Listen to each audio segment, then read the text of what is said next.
sehat kawan Diska, kembali melalui program Info Sehat bersama kawan Diska. Pada kali ini kita telah kedatangan tamu istimewa.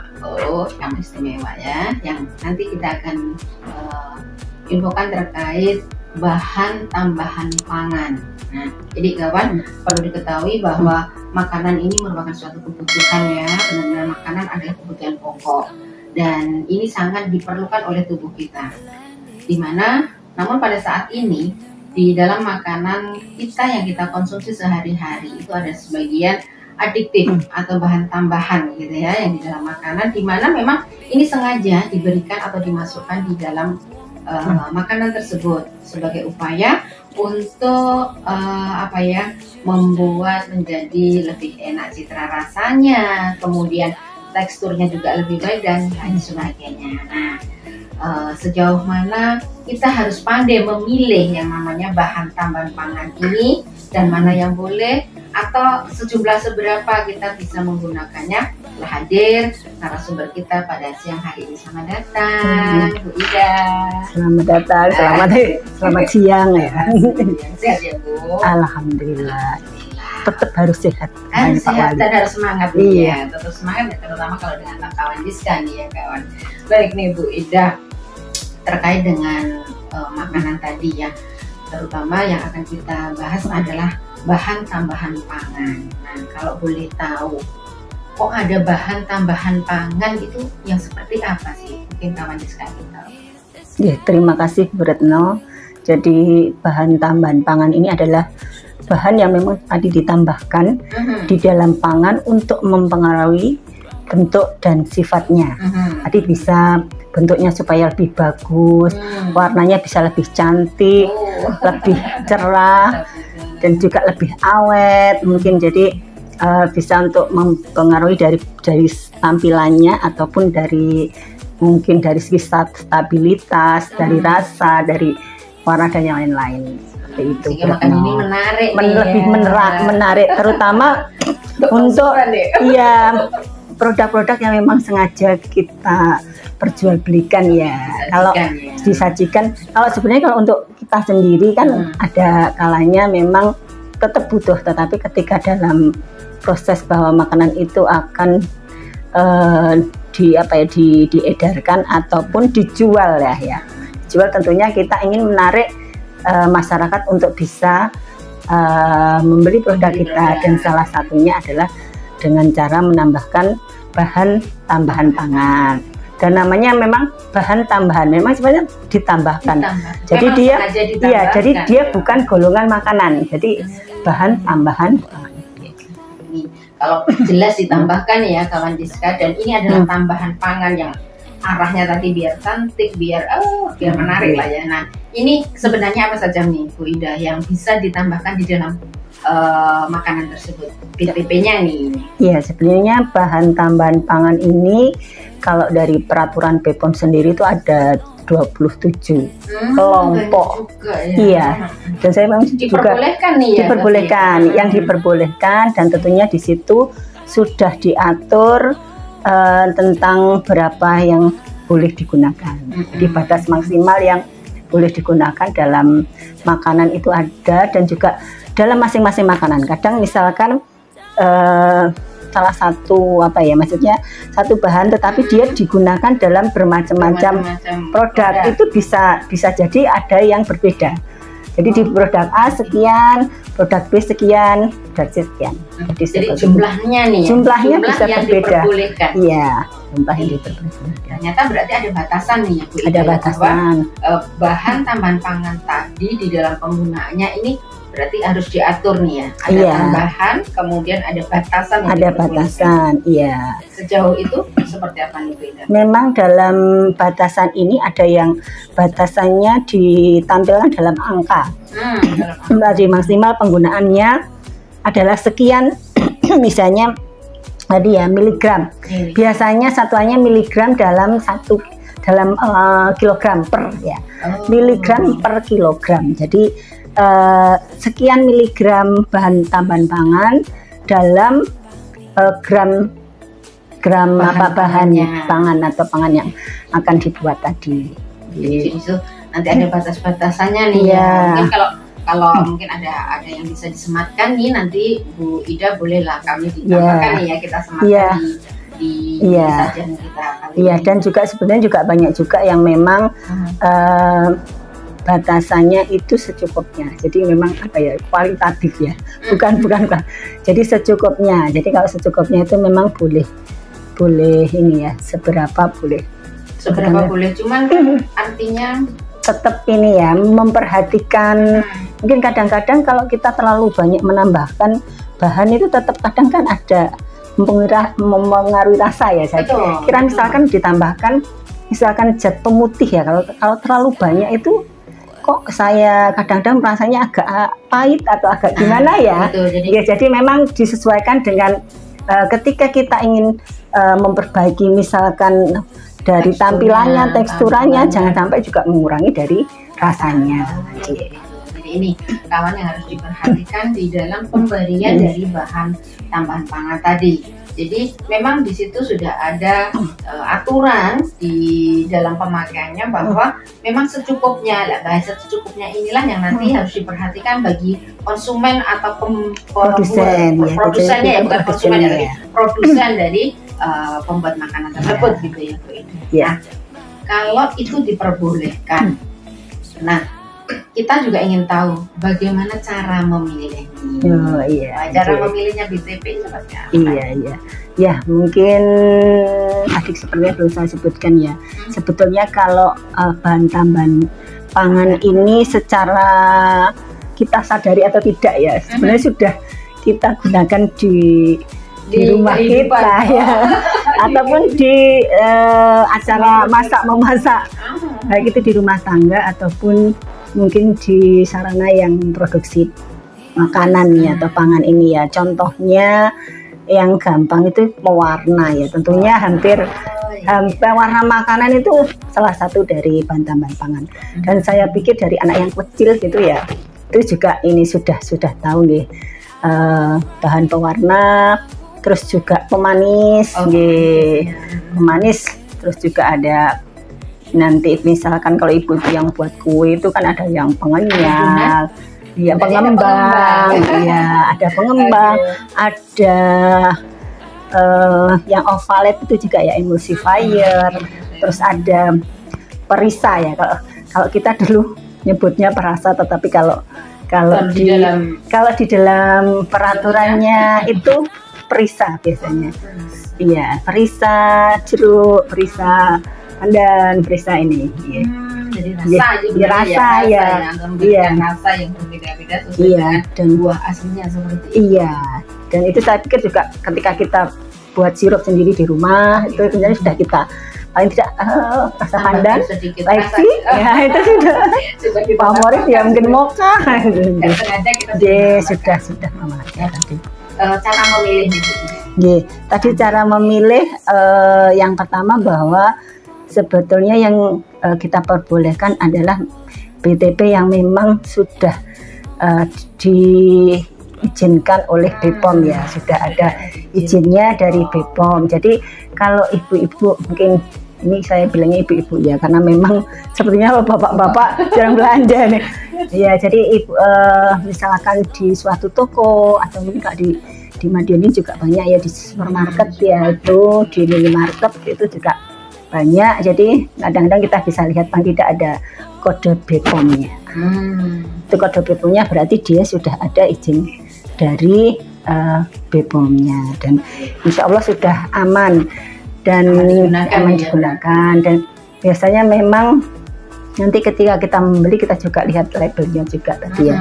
Labelnya biasanya ada juga labelnya bahwa ini misalkan pewarna. Jadi biasanya kalau pewarna itu ada tulisannya pewarna makanan. Ya, memang kalau khusus pewarna makanan memang harus ditambahkan tulisan pewarna makanan dengan warna hijau. Biar jelas. Iya, biar jelas. Jadi memang begitu. Harus ada ini pewarna, itu biasanya ada tulisannya pewarna makanan. Jadi memang biar tidak tidak salah ya. Dan biasanya juga ada serial indeksnya ya, gitu ya kode produk ya, ya color indexnya itu juga perlu. Biasanya kan namanya apa, tartasin CI ya, biasanya CI itu color index. CI 13 berapa, jadi belakangnya angka itu, dan juga disebutkan bahwa itu color index ini sudah internasional ya. Misalkan sudah standar warna kuning ini bahwa CI-nya sekian, segitu.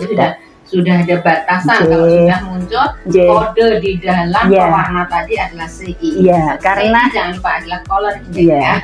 Karena misalkan warna kuning sendiri kan ada ini macam-macam gradasi ya, gradasi ya. Jadi memang untuk tadi ya, untuk pewarna seperti itu juga. Gitu. Dan juga itu. Kemudian Bu Ida, tadi kan kita di dalam memilih untuk menggunakan bahan tambahan tadi, kita harus tetap memperhatikan ini sudah berizin atau belum. Iya. Iya kan. Kemudian kita perlu nggak sih di dalam membeli itu tadi juga melihat dulu batas diperbolehkan, atau tercantum nggak di dalam setiap botol atau kemasan yang kita beli gitu? Ada. Ya, jadi produknya apa? Biasanya ada komposisinya, tetap sebenarnya tetap hampir sama kayak makanan ya, label makanannya, jadi ada komposisinya. Terus ada juga kalau di sini ada kalau memang ada acceptable daily intake-nya juga disebutkan di situ. Terus juga tadi ada label-label makanan, ada produsennya siapa, itu tetap perlu disebutkan ya, produsennya. Nah itu tadi kawan contoh untuk terkait dengan pewarna ya. Jadi kita harus memperhatikan CI-nya tadi, kemudian ada izin edarnya dari BPOM yang memang kita juga harus perhatikan. Nah mungkin ada saran nih Bu Ida kepada kawan Diska, gimana sebaiknya kita membeli bahan tambahan pangan itu agar yang kita beli itu ini aman nih kita pakai. Jadi nggak usah kita harus berpikir kita beli bisa nggak ya dipakai, seperti apa nih Bu Ida? Iya, sebetulnya memang kita harus membeli di kalau outlet resmi enggak ya, sebenarnya kan kalau apa ya, bahan tambahan makanan enggak ada jalurnya yang resmi, harus gimana itu enggak ada. Tetapi kita bisa lihat dari tadi, paling tidak ada kode BPOM MD sekian, itu biasanya lebih sudah mendapat izin dari BPOM. Dan kalau bisa memang yang ada etiketnya, jangan yang kadang-kadang mungkin sudah kemas ulang ya. Oh, packingan ulang seperti itu. Iya, cuman masih ada apa enggak ya sekarang itu. Jadi kadang-kadang memang lebih baik kita membeli produk itu yang masih ada labelnya, yang kita tahu bahwa itu sudah ada izinnya dari BPOM. Dan itu ya, jadi nanti kita lihat tadi bahwa yang produksi siapa. Ini tadi misalkan untuk pewarna makanan itu ada tulisannya pewarna makanan, dan ada nadinya, ada seperti itu yang tentunya kita juga takarannya juga biasanya di situ juga mestinya sudah ada aturan penggunaannya ya, mungkin atau secukupnya itu mungkin bisa ditambahkan dengan seperti itu. Tadi contoh yang bisa kita berikan kawan Diska terkait dengan pewarna nih ya Mbak Ida. Nah, kadang-kadang kita itu juga menggunakan yang namanya pengawet. Nah, kalau pengawet itu seperti apa nih Mbak Ida yang bisa disarankan pada kawan Diska? Kalau pengawet ini biasanya mungkin lebih ke ini ya, kalau tokonya itu mungkin lebih ke yang secara ini apa, kredibelnya lebih ini ya, toko bahan kue atau lebih yang iya paling tidak pengawet. Tapi biasanya kalau pengawet ini ya hampir ini ya, mungkin ada batas minimumnya lah. Kadang-kadang juga ada macam-macam dari pengawet ini dan punya batas maksimum yang berbeda-beda. Tadi di situ dan tetap di situ kita pilih bahwa di dalam kemasannya ada tulisan pengawet makanan ya, atau food preservative. Oh, Ya. jadi beda ya kalau CI tadi anak roller. Ya, indeks. Indeks, kemudian Ya. kalau di dalam pengawet harus ada kode. Harus ada tulisan pengawet makanan. Bahan pengawet. Iya, Seperti bahan itu. pengawet. Oke. Ini kawan Diska yang harus diperhatikan nih ya. Ternyata kita selama ini ya pewarna pengen beli aja. Padahal kita juga harus memperhatikan produk ini sudah diperbolehkan atau belum, seperti Iya, itu ya Bu iya, Ida ya. Oke, nah Bu Ida, kalau kita bicara tentang tadi sudah pewarna, sudah pengawet, nah kita pada pengenyal nih Mbak. Pengenyal, iya, iya. Kalau pengenyal itu yang selama ini kita ketahui mungkin banyak yang dipakai masyarakat ini yang namanya borak. Boleh nggak sih sebenarnya borak itu digunakan? Iya, iya. Borak ini termasuk salah satu yang bukan bahan tambahan pangan. Bukan bahan tambahan pangan yang dilarang, tetapi bukan bahan tambahan pangan ya. Kalau dari definisinya bahan tambahan pangan itulah yang ditambahkan ya. Betul. Berarti kalau dia tidak ditambahkan berarti dia tidak masuk dalam golongan BTP ini. Dan ini termasuk zat kimia yang tidak boleh digunakan di dalam makanan karena memang secara efeknya sudah terbukti ya menimbulkan gangguan kesehatan yang sudah banyak kadang-kadang ketika pemeriksaan di lapangan itu biasanya kita juga memeriksa apakah mengandung borak atau tidak. Berarti ini bukan bagian dari BTP, bukan. Dan ini benar-benar sebenarnya memang tidak diperbolehkan karena mengganggu. Iya, tidak diperbolehkan karena secara resikonya itu lebih besar daripada manfaatnya. Sekarang kawan, kalau kita melihat yang beredar di masyarakat, banyak juga ya yang menggunakan itu. Nah, apa nih saran dari kita yang bisa sampaikan nih? Iya. Biasanya memang kita juga perlu menghimbau kepada masyarakat ya bahwa memang untuk borak penggunaan borak ini di makanan ini menimbulkan dampak yang negatif. Jadi juga kita sebagai istilahnya produsen ya atau penjual kita juga ikut memikirkan mungkin ya akibat yang akan diterima oleh ya konsumen kita. Kalau seperti penggunaan borak pada ini apa lempeng ya itu memang kemarin sebenarnya sudah ada bahan pengganti namanya itu STPT, saya lupa kepanjangannya, tapi memang untuk saat ini masih tidak sama persis, tetapi memang perlu proses yang agak lebih lebih di dalam penggunaannya. Iya, jadi penggunaannya dibandingkan dengan borak, tetapi secara ini aman. Dan untuk produk-produk yang memang nanti berupa kering itu ini masih bisa ya, karena kalau kemarin kalau dengan borak ini biasanya bisa diiris tipis-tipis. Betul. Nah itu kemarin salah satu efeknya atau perbedaannya memang tidak bisa setipis dari lempeng yang diiris-iris. Iya. Yang dikasih borak tadi seperti ya itu. Kan biasanya kadang kan ada yang diiris, tetapi di beberapa tempat kemarin sudah mencoba itu kayak seperti apa ya gilingan ini ya Bu ya. Jadi mungkin dibuat tipisnya begitu, nanti pada memotongnya tinggal potong. Iya. Begitu.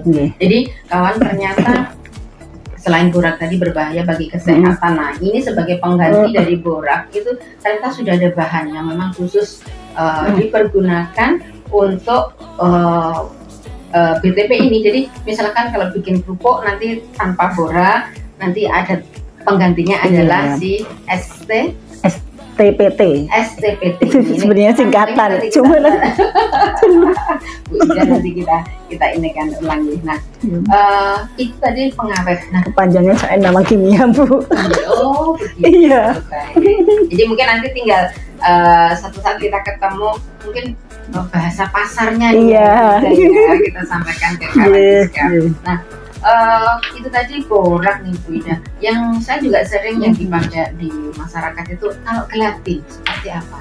Apakah ini termasuk BTP ataukah bagian atau sama bersaudara dengan borak tadi? biasanya penggunaan gelatin itu seberapa banyak Bu? Ya, ya kita masih melihat apakah ini bagian yang memang boleh ditambahkan. Ini adalah golongannya dari bahan tambahan pangan tadi, ataukah bersaudara dengan yang borak yang memang tidak sebetulnya ya ada gelatin yang diperbolehkan juga di dalamnya. Itu yang memang harus kita ketahui ya Bu. Iya, tapi kadang-kadang gelatin sendiri itu kan asalnya kan dari macam-macam juga. Bahannya iya, jadi mungkin juga kalau secara efek keamanan pangan ya mungkin tidak apa-apa, tapi kadang kita sebagai produsen juga perlu memperhatikan aspek-aspek yang lain ya dalam kita menambahkan makanan yang tentunya segmen dari kita juga nanti banyak masyarakat muslim dan lain-lain juga perlu kita ini kan ya.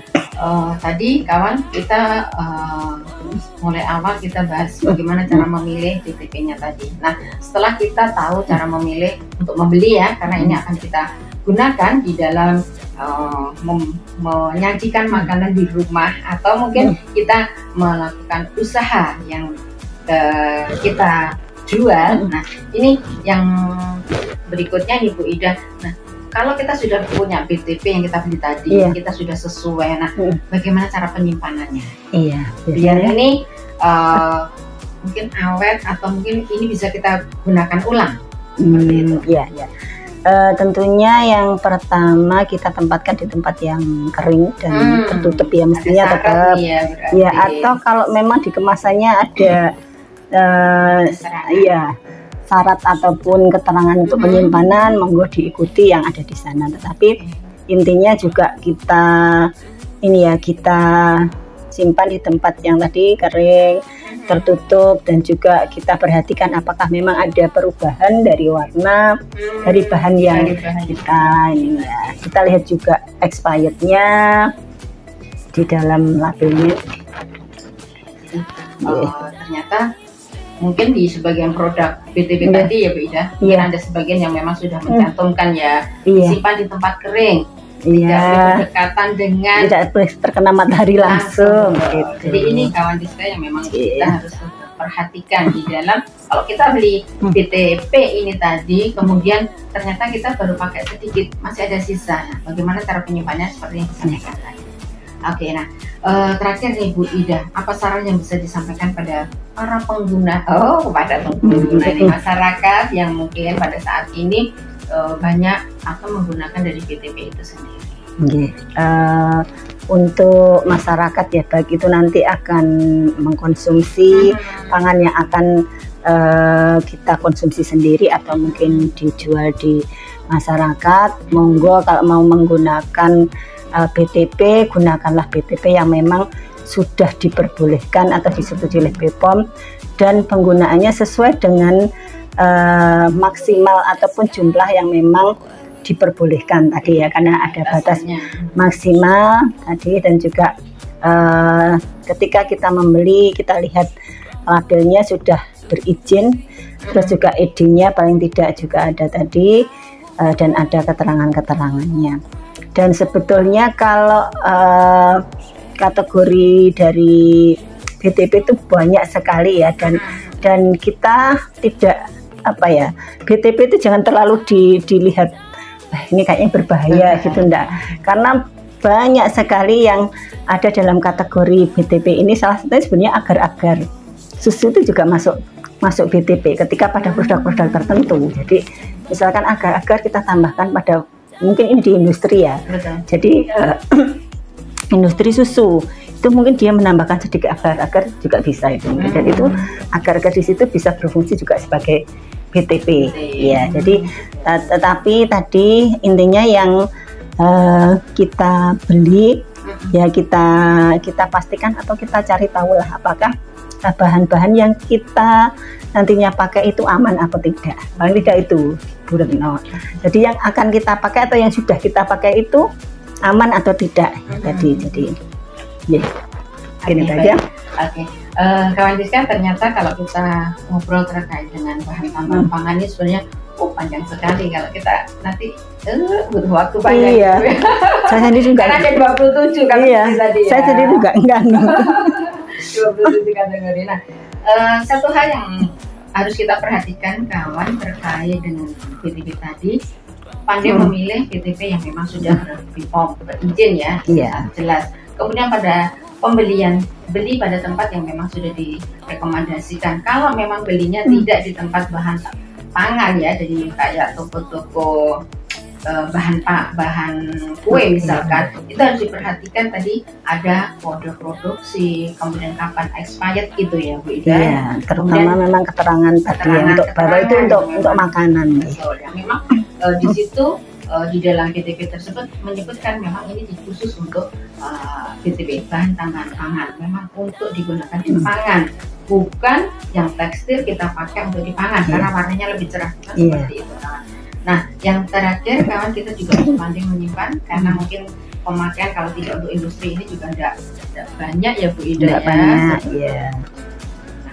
Baik Bu Ida, terima kasih sudah hadir di Kawan Diska sekelumit info sehat terkait dengan bahan tambahan pangan. Semoga bermanfaat untuk Kawan Diska dan yang pasti bisa menambah wawasan dan pengetahuan kita terkait bahan tambahan pangan.